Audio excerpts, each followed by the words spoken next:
देवी कद्रू का दुराग्रह था कि उच्चे शवा की पूंछ काली थी, किंतु देवी विंता ने बड़ी सरलता और विनम्रता से ये सत्य उन्हें बताने का प्रयास किया कि उनका कथन अनुचित है। किंतु दंभ और अहंकार से प्रभावित देवी कद्रू को स्वयं पर अत्यधिक विश्वास था, तो उन्होंने देवी विंता को चुनौती दे दी और इसी को लेकर उनसे दाव भी लगा लिया। उचित है फिर, जब वो दिव्य अश्व उच्चेश्वा कल इस मार्ग से लौटेंगे तो हमें अपनी बात का परिणाम प्राप्त हो जाएगा।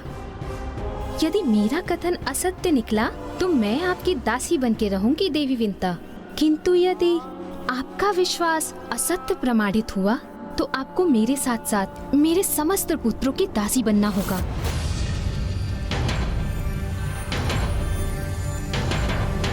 अरे क्या हुआ, इतना ही विश्वास है अपने ऊपर? उचित है फिर, आप मुझे इतना बाध्य कर रही हैं तो मैं ये अवस्था स्वीकार करती हूँ।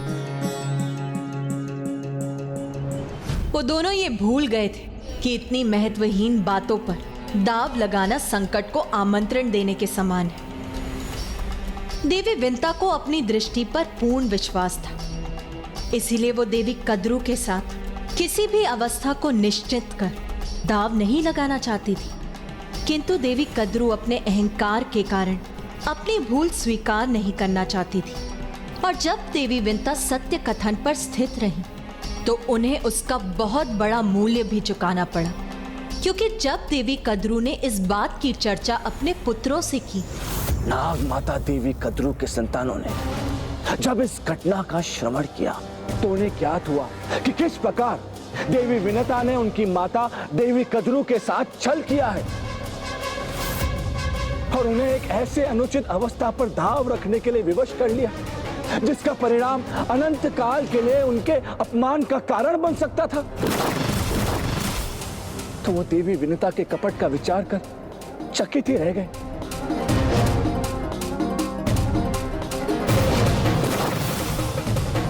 किंतु आप सभी के पूर्वज देवी कद्रू के योग पुत्र नाग मातृ भक्त थे, उनके माता के साथ कोई कपट करे यह उन्हें असहनीय था।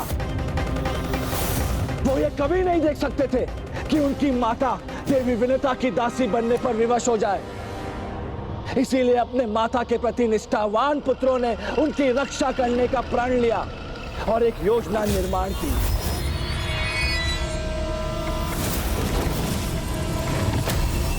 तो उन कपटी नागों ने सरलता की प्रतिमा देवी विंता को छलने में, अपनी माता को इस दाव में विजय बनाने में तनिक भी संकोच नहीं किया।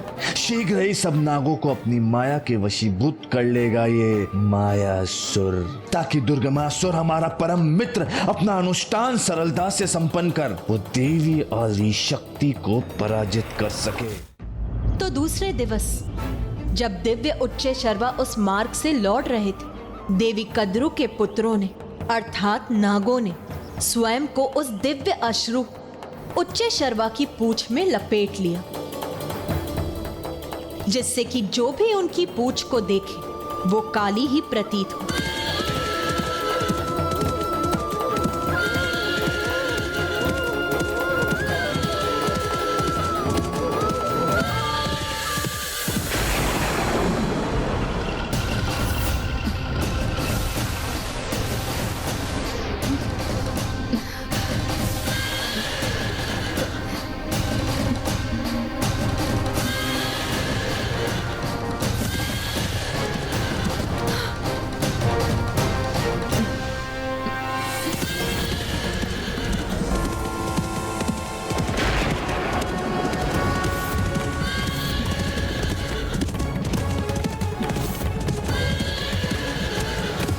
अरे, इन श्वेत दिव्य अश्व की पूंछ एक ही दिवस के अंतराल में काली कैसे हो गई?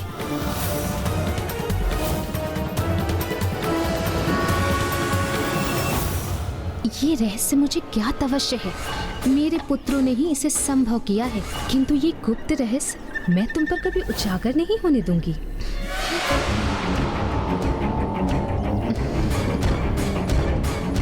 अपनी माता को प्रसन्न करने हेतु नागों ने निसंकोच अपने माता के आदेश का पालन किया, जिसके परिणाम स्वरूप निर्दोष देवी विंता देवी कद्रू और उनकी संतानों की सेविका बनने के लिए विवश हो गई और ऐसा अनेक वर्षों तक स्थिर रहा। जब देवी विंता के दूसरे अंड के खंडित होने पर अति बलवान गरुण देव का जन्म हुआ।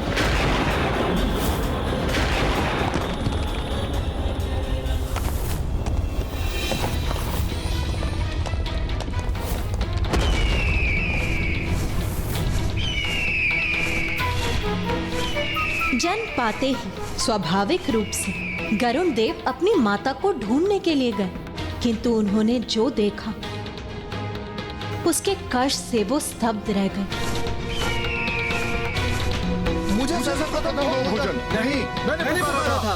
अरे इन दोनों से पूर्व मेरा भोजन करो, शीघ्र करो, बहुत भूख लगी है, हमें शीघ्र भोजन दो। नहीं शीघ्र भोजन दो, मैंने बताया था पहले, मुझे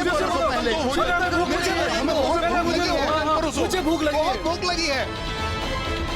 माँ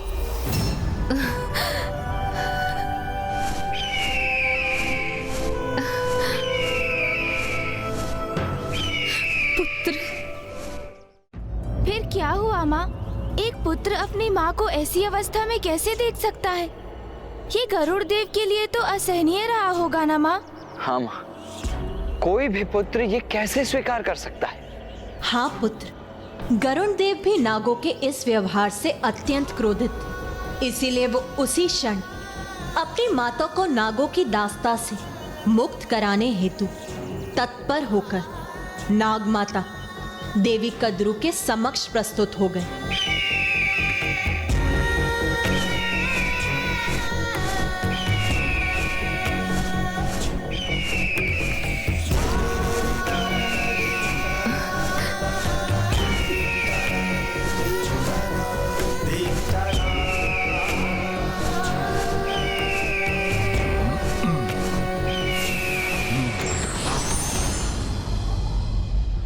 प्रणाम नाग माता, मैं विंता पुत्र गरुड़ हूँ।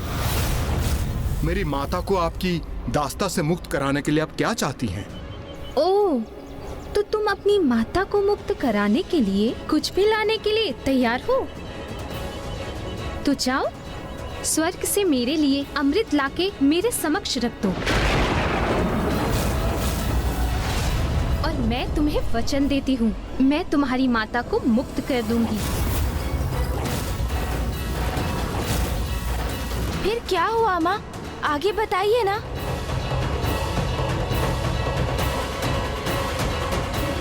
नाग माता का संतोष तो स्वाभाविक था, क्योंकि अमृत मंथन के समय आप नागों के साथ घोर अन्याय जो हुआ था, और इसी कारण उन्होंने अमृत प्रस्तुत करने के लिए कहा। ज्ञात है क्यों? आप नागों की भलाई के लिए। हे प्रभु, मेरी सहायता कीजिए, मुझे इस दुष्ट के प्रभाव से मुक्त रखिए।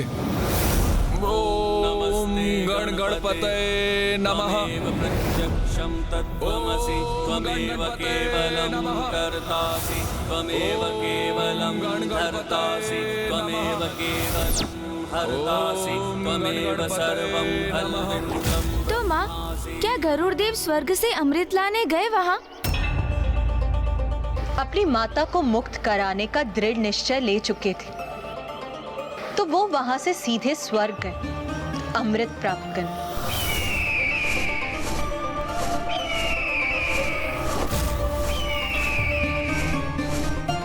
तो उन्हें सभी देवताओं ने रोकने का प्रयास किया और सर्वप्रथम अग्निदेव आगे बढ़े और अग्नि अस्त्रों की वर्षा की उन पर। फिर वरुण देव ने जलास्त्रों का प्रयोग किया।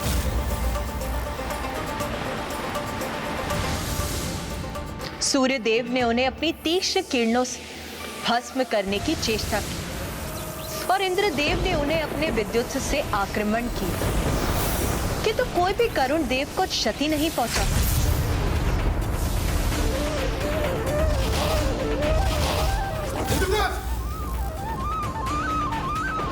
देवगण, मैं यहाँ आपसे युद्ध करने नहीं आया, मैं तो अमृत प्राप्त करने आया हूँ।